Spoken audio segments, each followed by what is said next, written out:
여러분, 오늘 우리 교회는 설립 35주년 기념 예배를 드리고 있습니다. 에베네셀 하나님께서 여기까지 인도하셨습니다. 많은 우여곡절도 있었고 희노애락이 있었지만 그때마다 하나님의 위대하신 능력과 역사하심은 우리 교회를 지켜주셨고 부흥케 하셨으며 오늘 현재에 이르게 하셨습니다. 신명기 8장 4절에 보면 이스라엘 백성이 가나안 땅 들어가기 전 광야 40년 동안 하나님께서는 발이 부르지 않게 하셨고 신발이 떨어지지 않게 하셨고 옷이 헤어지지 않도록 하나님이 보호하시고 지키셨다, 이렇게 말씀하고 있습니다. 우리 교회는 그동안 크고 작은 일들을 많이 했습니다. 저는 지금부터 35년 전 허벌판에다가 십자가 꼽아놓고 하나님 앞에 야무지게 한 기도가, 하나님, 우리 교회는 5년마다 새로운 역사를 쓸 수 있는 교회로 만들어 주십시오. 그랬더니 하나님께서는 그래도 그 가련한 기도를 들으셨고 5년마다 새 역사를 써왔으며 이제 점점 갈수록 기간이 단축돼서 2년, 3년에 새로운 역사를 쓸 수 있도록 하나님은 도우셨습니다. 여러분, 대부분의 사람들은 안정과 평안을 추구합니다. 나이가 들어갈수록 이런 경향은 더 짙을 겁니다. 어떻게 하면 안정되게, 편안하게, 그리고 걱정 없이 노후를 보낼까, 인생을 마무리할까 생각합니다. 어쩌면 목회적 측면도 같다고 볼 수 있습니다. 60이 넘어 70을 향해 갈 때 대부분의 목회자들은 무리한 시도를 하지 않으려고 합니다. 그리고 서툰 도전도 기피합니다. 그냥 내 남은 기간 동안 편안하게 안정되게 목회하다가 물러나면 되지, 그거 그렇게 무리할 필요가 있겠나 하는 생각들을 갖습니다. 그래서 아무것도 시도하지 않고 도전하지 않으려는 그런 사고들을 갖게 됩니다. 그러나 이렇게 되면 개인도 집단도 망하게 됩니다. 여러분, 사람들은 멈춤을 좋아하는데요, 멈추면 그 순간부터 퇴보하는 것이며 후퇴하는 것입니다. 만약에 우리 교회가 여기서 멈춤을 갖는다면 우리 교회는 점점 후퇴하게 될 것이고 퇴보하고 말 것입니다. 우리 교회는 멈추지 말고 계속해서 앞으로 전진해야 될 줄로 믿습니다. 이런 교회가 되기 위해서 우리 모두는 힘을 합쳐야 합니다. 사랑하는 성도 여러분, 지금까지 우리 교회는 끊임없이 역사를 이루어 왔습니다. 이것은 하나님의 은혜요, 하나님의 역사요, 성도 여러분들의 눈물 흘린 헌신과 그리고 땀의 결정체라고 믿습니다. 사랑하는 성도 여러분, 저는 이제 교회 설립 35주년을 맞이하여 새로운 비전을 선포하고 도전하기를 원합니다. 우리 교회는 다음 세대를 세우는 데 총력을 기울여야 합니다. 다음 세대가 없이는 교회 미래도 없기 때문에 그렇습니다. 여기는 여러분, 대부분의 많은 분들이 앞으로 20, 30년 되면 다 늙어가지고 어떤 이는 다 천당 가버리고 교회가 텅텅텅텅 빌 수밖에 없어요. 다음 세대를 키워내지 못하면 우리 교회 더 이상 희망이 없습니다.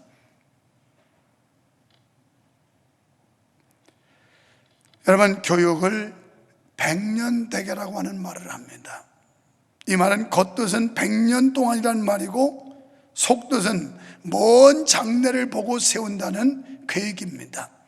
그러니까 이 말은 단순히 기간만을 뜻하는 것이 아니라 그만큼 중요한 의미를 갖는다는 뜻입니다. 이 계획을 실현하기 위한 방법이 대안학교를 세우는 일이었습니다. 여러분, 이 모든 일을 시행하기 위해서 인프라를 갖춰야 됩니다. 그 일환으로 현재 소망동 구성전을 허물고 새로 짓는 일입니다.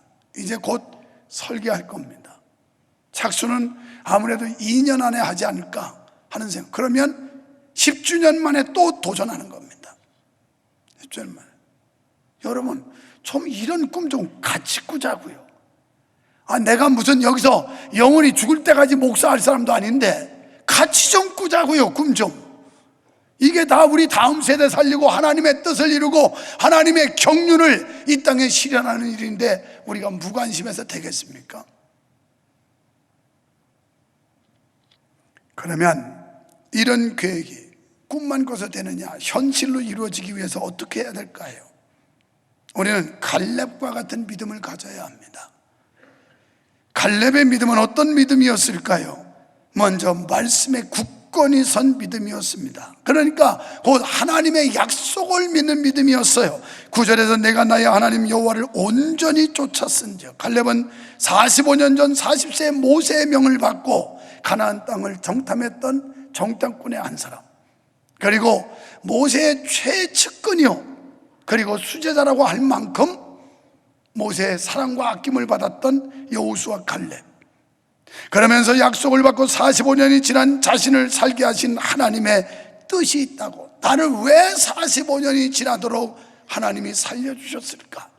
하나님은 오늘의 내가 있게 하심이 하나님의 뜻이 있을 것이라고 고백을 합니다. 그렇습니다. 오늘 여러분의 생명을 구원하신 하나님께서 왜 여러분을 지금 살려놓았다고 생각합니까?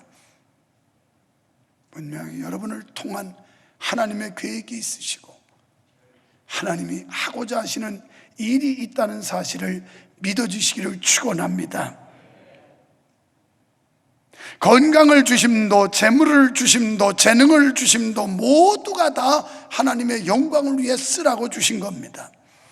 고린도전서 10장 31절에 그런즉 너희가 먹든지 마시든지 무엇을 하든지 다 하나님의 영광을 위해서 하라. 마태복음 6장 33, 너희는 먹고 마시는 것보다 먼저 그의 나라와 그 일을 구하라. 로마서 12장 1절에 너희 몸을 거룩한 산 제물로 하나님 앞에 드려라. 잠언 23장 26절, 내 아들아 내 마음을 내게 주며 내 눈으로 내 길을 즐거워할지어다. 에베소 4장 11절로 12절, 우리를 부르시어 지금을 주심은 성도를 온전케 하며 봉사일을 하기 위해 그리스도의 몸을 세우려 하심이라. 오늘 하나님의 몸이라고 말하는, 주의 몸이라고 하는 교회를 세우게 하려고 우리를 이 땅에 생존케 하셨다는 사실을 믿으시기를 축원합니다. 여러분, 힘든 때라고요? 열왕기상 17장 10절 이하에 보면 사르밧 과부보다 더 힘든 분이 여기 몇 분이나 있을까요? 그렇게 절대절명의 위기에 놓인 분이 몇 분이나 될까요? 사르밧 과부는 3년 6개월 기근 속에 한 끼분의 식량 그거 먹고 죽을 작정이었어요.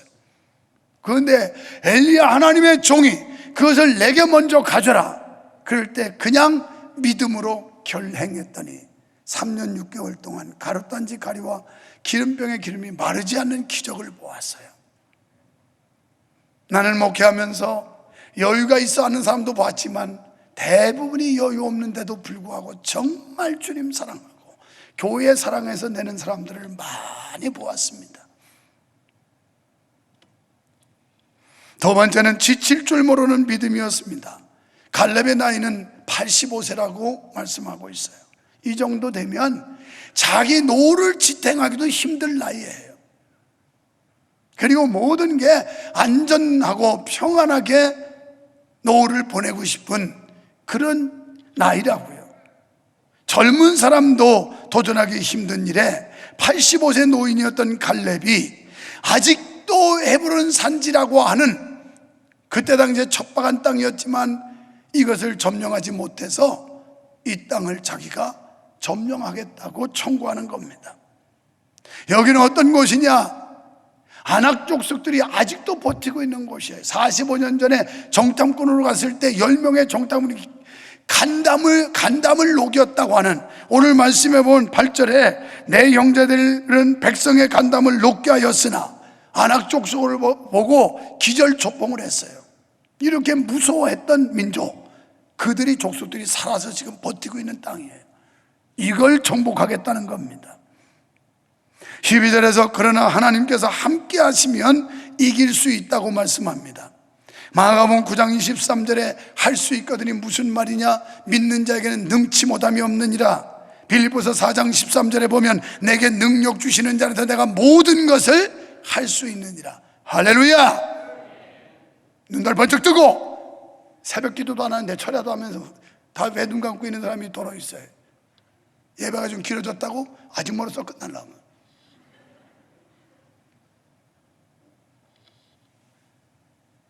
이 중요한 비전을 선포하는데 그렇습니다.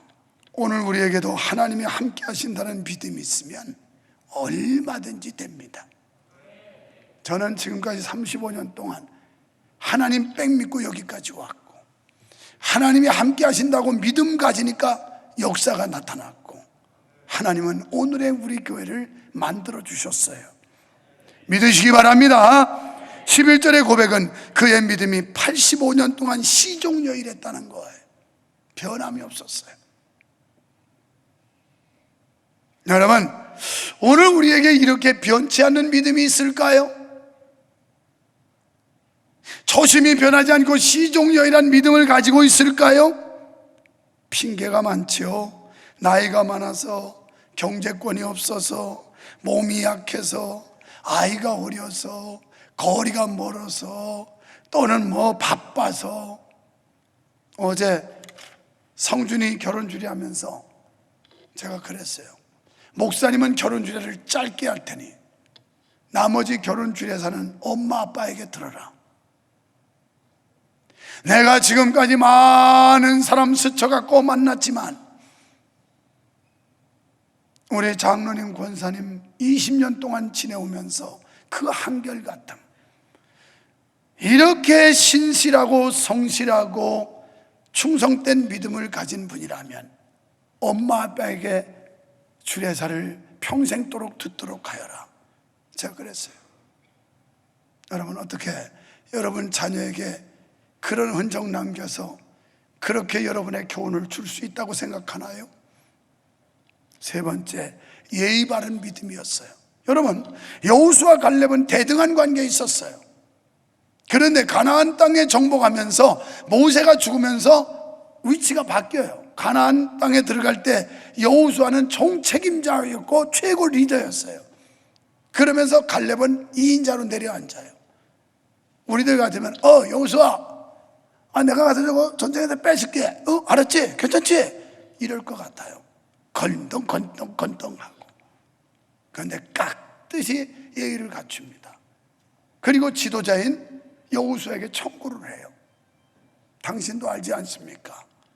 당신과 내가 모세가 우리에게 주신 그 명령, 약속 같이 받지 않았습니까? 그런데 아직도 우리는 미정복한 저 헤브론 산지가 있는데 저 산지를 내가 가서 정복하겠습니다. 허락해 주십시오. 오늘 교회도 교회가 잘 되려면 질서가 있어야 된다는 거예요. 예의가 있어야 된다는 거예요. 노가다가 뭐예요? 예의도 규정도 규범도 규칙도 없이 개판 5분 전으로 가는 게 노가다판이라고 그러죠. 우리는 가다가 돼야 돼요. 가다가. 노가다가 아니고 가다가 있어야 된단 말이에요. 오늘 갈렙은 깍듯이 예의를 갖춰서 여호수아에게 청구를 하는 겁니다. 그냥 또 뛰어넘어가서 올해는 중직자를 추가로 세우려고 지금 기도하고 있습니다. 훌륭한 중직자를 잘 세우면 교회를 든든히 세우는 데 도움이 되는 줄 믿습니다. 교회 안에서 중직자의 역할은 매우 중요해요.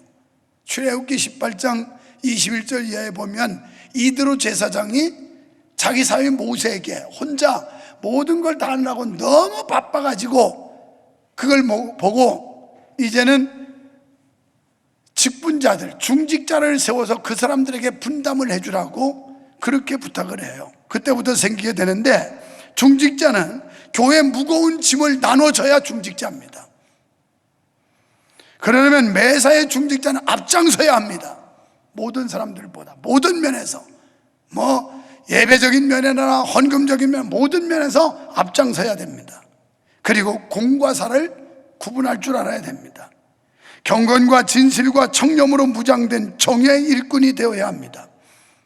때문에 직분을 받기 전에 합당한 자격을 갖춘 자가 되어야 됩니다. 여기 보면 재덕을 겸비한 자를 그들을 일꾼으로 세워서 그들이 모세를 도와서 일할 수 있도록 해라, 이렇게 말씀을 해요. 여러분, 히브리어로 안세아이라고 하는 단어가 있는데 이것은 능력의 사람이라는 뜻이에요. 적어도 교회 중직이 되려면 이런 능력의 사람이 돼야 돼요. 영성도 있어야 되고 또 우리가 재력도 있어서 뒤에 쫓아가는 비겁한 중직이 아니라 앞장서서 솔선수범하고 나서는 자가 중직이 돼야 된다는 거예요. 허용으로 받으면 안 돼요. 욕심으로 받으면 안 됩니다. 신약에서 감독의 자격을 디모데전서 3장 1절 이하에 말씀하고 있고요, 구체적으로 디도서 1장 5절에 보면 가정을 잘 다스려야 된다고 그랬어요.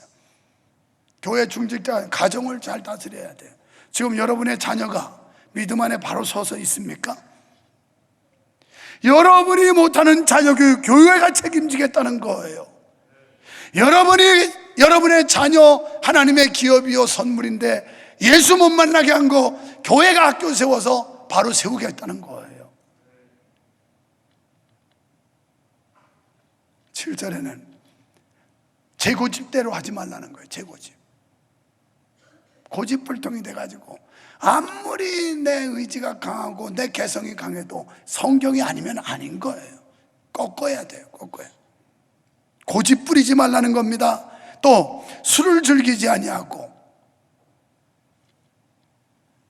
우리 교회 뭐 장로, 권사는 그런 사람은 없겠죠. 그런데 다른 데는 더러 있다고 그래요. 장로쯤 돼가지고도 술을 못 끊어가지고 술 들어받는 장농들이 있다고 그래요. 장농. 이게 얼마나 부끄러운 일입니까? 또 군불대는 사람들, 이거 하나도 해결 못하고 있다면 이거 심각한 거예요. 또 더러운 일을 탐하지 않아야 된다. 더러운 일, 그러니까 부정한 방법으로 이득을 챙기려고 하는 이런 거 하지 말아요. 이 일이라고 하는 게 더러운 일을 탐하지 말라는 게 이윤 이렇게 돈 버는 거 이런 걸 말하는 거예요. 그 다음에 디도서 1장 8절에 나그네 대접을 잘하면, 적어도 교회 중직들이 막 뭔가 대접할 수 있어야 된단 말이에요. 성도도 대접하고 손님도 대접하고 대접 좀 할 수 있어야지. 큰 구두끈 메고 누가 계산 안 하나 하고 눈치나보는, 하지도 말아요. 하지도 마라. 설령 몰라서 추천해도 아니에요, 저는 그거 받을 자격이 없어요, 저는 안 하는 게 좋아요, 이렇게 사양해야 지목했는데 안 했다, 이게 낫지. 왜 나는 안 뽑아주나, 목사가 돈만 보고 시키나 이러면서. 첫째는 영적인 거, 두 번째는 그런 부분도 본다 이 말이에요. 그런 부분도. 고린도전서 9장 1절로 6절에 그거 조금 더 있어. 나그네 대접자라고 선을 좋아하며 거룩하며 절제하는 자가 돼야 된다. 고린도전서 9장 1절로 6절에 보면 사도 바울은 내가 복음 때문에, 내가 하나님 영광 때문에 나에게 주어진 고난을 다 쓰지 않았다. 놀 수 있는 고난, 누릴 수 있는 고난, 먹을 수 있는 고난, 입을 수 있는 고난, 이런 거 다 안 썼다는 거예요. 복음 때문에, 주님 때문에. 여러분 그렇게 살아보셨어요? 교회 때문에 고생해 보셨어요? 복음 때문에 절약해 보셨어요? 하나님의 뜻을 이루는 것 때문에 먹을 거 입을 걸 포기해 보셨냐고요?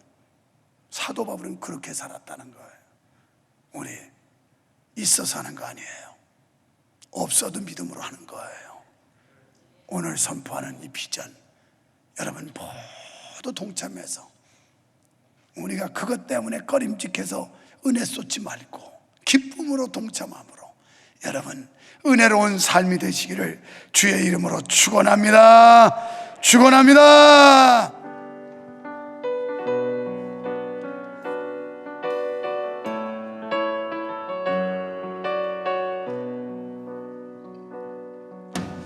가는 길에 주의 평강이 있으리.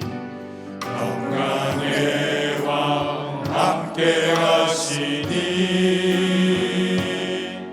너의 걸음 주 인도하시니 주의 강한 손 너를 이끄시니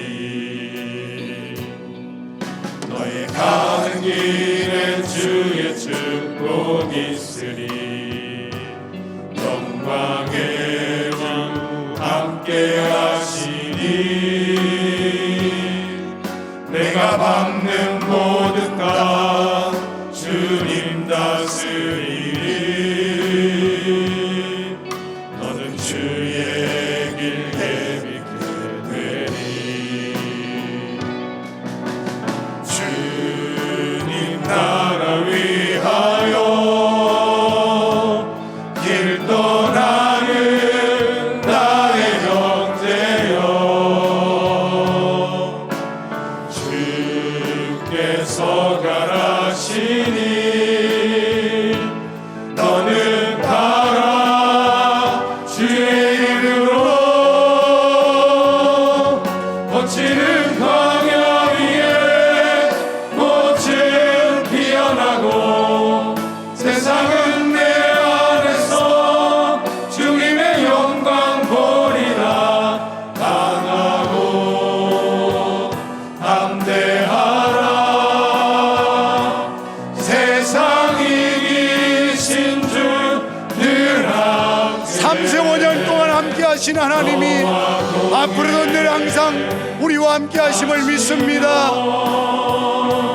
내게 새 힘을 주시리. 주님 나라 위하여 길 떠